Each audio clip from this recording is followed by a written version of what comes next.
Assalamualaikum warahmatullahi wabarakatuh. Saya Andriana Nabila Safitri, NPM 19121, Tek 5B. Pada kesempatan kali ini saya akan menjelaskan 5 dari 7 materi selama perkuliahan Bahasa Indonesia. Materi yang saya ambil yaitu 1. Sejarah dan kedudukan bahasa Indonesia. 2. Ragam bahasa Indonesia. 3. Kalimat efektif. 4. Paragraf yang efektif. 5. Pola pengembangan paragraf. Baiklah, tanpa berbasa-basi langsung saja pada topik yang pertama, yaitu sejarah dan kedudukan bahasa Indonesia. Bahasa Indonesia yang dipakai sekarang berasal dari bahasa Melayu. Bahasa tersebut sejak lama digunakan sebagai bahasa perantara atau bahasa pergaulan, tidak hanya di Kepulauan Nusantara, tapi di Asia Tenggara. Hal ini diperkuat dengan ditemukannya prasasti-prasasti dalam bahasa Melayu yang secara resmi bahasa Indonesia dikumandangkan pada peristiwa Sumpah Pemuda pada tanggal 28 Oktober 1928. Peresmian nama bahasa Indonesia tersebut dimaknai politisi, sebab bahasa Indonesia dijadikan sebagai alat perjuangan oleh kaum nasional yang sekaligus bertindak sebagai perencana bangsa untuk mencapai negara Indonesia yang merdeka dan berdaulat. Itu juga menunjukkan bahwa sebelum peristiwa Sumpah Pemuda itu, nama bangsa Indonesia sudah ada. Fakta sejarah menunjukkan bahwa sebelum tahun 1928 telah ada gerakan kebangsaan yang menggunakan nama Indonesia dengan sendirinya. Bahasa Indonesia mempunyai 2 kedudukan yang sangat penting, yaitu sebagai bahasa nasional dan bahasa negara. Sebagai bahasa nasional, fungsi bahasa Indonesia di antaranya adalah untuk mempererat hubungan antar suku di Indonesia. Fungsi ini sebelumnya sudah ditegaskan dalam butir ketiga Ikrar Sumpah Pemuda tahun 1928. Bahasa Indonesia berkedudukan sebagai bahasa nasional yang kedudukannya berada di atas bahasa-bahasa daerah. Kedudukan bahasa Indonesia sebagai bahasa negara dikukuhkan setelah kemerdekaan RI atau seiring dengan diberlakukannya Undang-Undang Dasar 1945 Pasal 5 Bab 15 Pasal 36 menegaskan bahwa bahasa negara ialah bahasa Indonesia sebagai bahasa negara.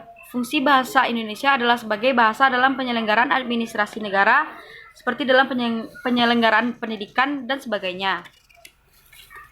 Untuk topik kedua, macam-macam ragam bahasa.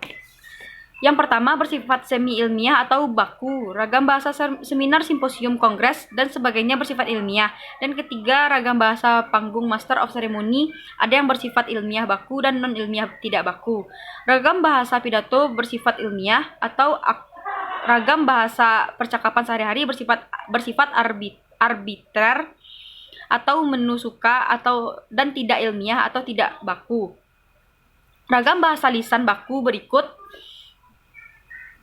Ragam bahasa lisan baku berikut adalah hal-hal yang harus diperhatikan dalam penggunaan ragam bahasa. Yang pertama dari kata penggunaan yang memang di mana penggunaan kalimat yang sama.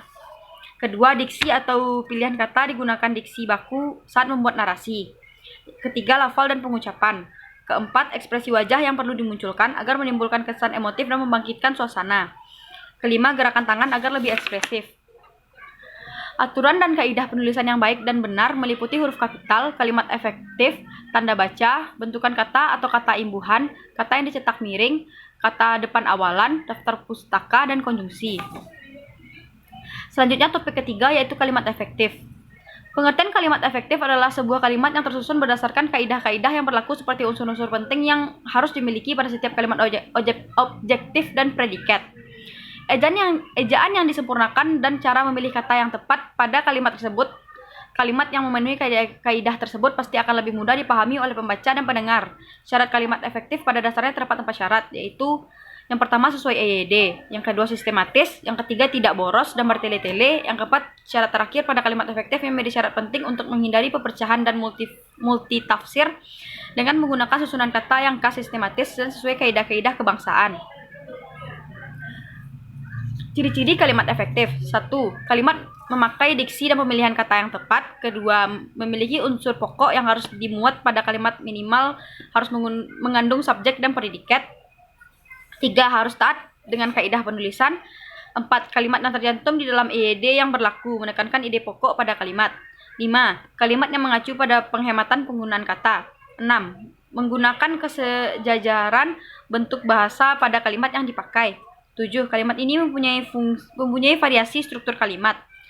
Ke-8. Mempunyai kesetaraan antara struktur bahasa dan jalan pikiran yang logis dan sistematis. 9. Harus mewujudkan pada kalimat yang ditulis. 10. Merupakan sebuah komunikasi yang berharkat. 11. Diwarnai kehematan kata. 12. Harus berdasarkan pada kalimat pemilihan kata yang baik. Keempat, paragraf yang efektif. Pengertian paragraf efektif adalah paragraf yang di dalamnya terdapat pesan yang jelas. Paragraf yang efektif selalu mampu mengarahkan pembaca kemana arah topik pembicaraan utama. Ciri-ciri paragraf efektif. Suatu paragraf akan menjadi paragraf efektif berdasarkan ciri-ciri sebagai berikut. Pertama, kesatuan merupakan salah satu ciri penting dalam suatu paragraf efektif. Suatu paragraf dianggap memiliki kesatuan fokus apabila hanya membahas satu ide pokok bacaan saja. Dengan kata lain, semua kalimat dalam paragraf tersebut memuat satu gagasan utama. Topik kelima yaitu pola pengembangan paragraf klimaks dan anti klimaks. 1. Pengertian dari pola klimaks ini adalah paragraf yang menceritakan detail dari peristiwa tertinggi dari puncak dari seluruh tulisan. Penjelasan lainnya adalah segmen pada satu tulisan atau cerita yang menggambarkan dan menjelaskan fenomena hingga pada konflik paling pecah.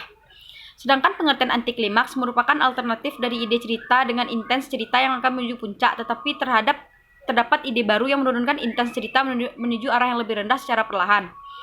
Penjelasan lainnya adalah turunnya level intens dalam cerita dari masalah tertinggi rapi kemudian perlahan menuju masalah rendah. 3. Sudut pandang.